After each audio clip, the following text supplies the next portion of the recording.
আমাদের প্রত্যেকের জীবনেরই কিছু চাওয়া পাওয়া থাকে, হতে পারে সেটা বস্তুকেন্দ্রিক অথবা কোনো ব্যক্তিকেন্দ্রিক, যার জন্য আমরা অনেক সময় ব্যয় করে থাকি, অনেক অর্থ ব্যয় করে থাকি, অনেক শ্রম দিয়ে থাকি, কিন্তু শেষমেশ সেই কাঙ্ক্ষিত বস্তুটা আর আমাদের পাওয়া হয় না, যার জন্য আমরা অনেক কষ্ট পাই।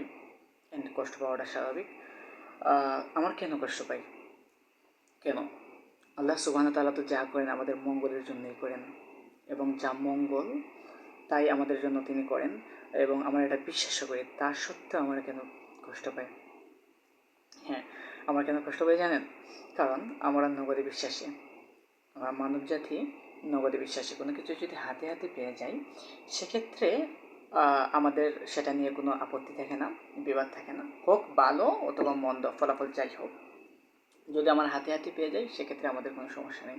আর যদি আমরা হাতে হাতে না পাই, সে বিষয়টা যদি বাকিতে থেকে যায়, অর্থাৎ অদূর ভবিষ্যতে থেকে যায়, সেক্ষেত্রে তার জন্য আমাদের মনে অনেক কষ্ট জাগে, যে এত কষ্ট করলাম, এত শ্রম দিলাম, এত টাকা পয়সা নষ্ট করলাম, কিন্তু সেই জিনিসটা আর পেলাম না।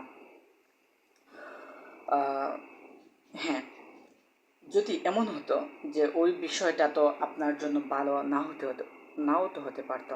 আমার লাইফে ঘটে যাওয়া একটা বিষয় আমি আপনাদেরকে শেয়ার করি, যেটা হয়তো বা আপনার লাইফের সাথে একবারে তুচ্ছ, কিন্তু এটা উদাহরণস্বরূপ আর কি।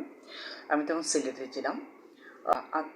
ওই দিন ছিল শুক্রবার। হ্যাঁ, এপ্রিলের দিকে যখন প্রচণ্ড গরম পড়েছিল, তখন আমরা আসরের নামাজ পড়তে গেলাম, আমি এবং আমার আরেকজন সহপাঠী ভাই, হয়তো তিনি এই ভিডিওটা দেখছেন। তো ওই দিন একজন ব্যক্তি মারা গিয়েছিলেন আসরের দিকে। সচরাচর আসরের নামাজটা পড়া হয় 4:30-এর দিকে, কিন্তু ওই ব্যক্তি মারা যাওয়াতে ওই দিন উপস্থিত মুসল্লিয়ানের সামনে আর কি 10 মিনিট পেছানো হলো, যে নামাজ হবে 4:40-এ।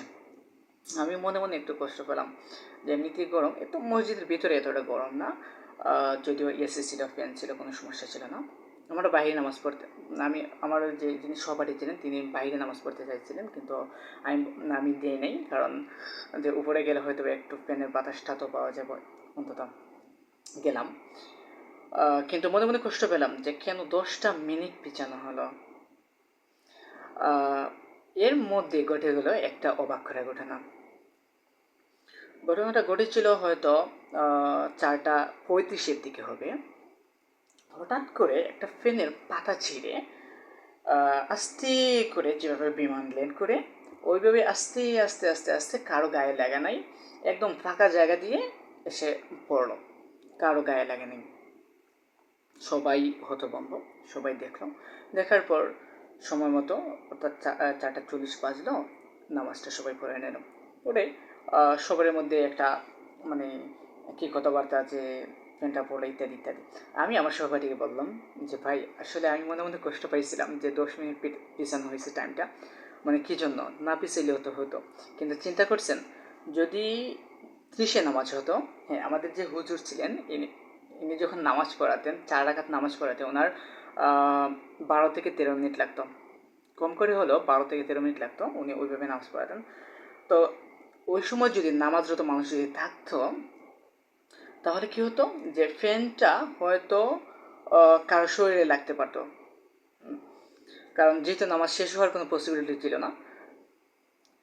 তো কারো গায়ে লাগলে হয়তো সেখানে বড় একটা দুর্ঘটনা ঘটার সম্ভাবনা ছিল, কিন্তু আল্লাহর রহমত, আল্লাহর হুকুম, যে সেখানে আল্লাহ তাআলা 10 মিনিট পিছাই দিলেন, হয়তো বা তার এই বান্দার মাধ্যমে বা যে কোনো একটা উসিলায়, যার কারণে একজন মুসল্লি যে নাকি মসজিদে নামাজ পড়তে গেল, তিনি এই অনেক বড় একটা দুর্ঘটনা থেকে বেঁচে গেলেন।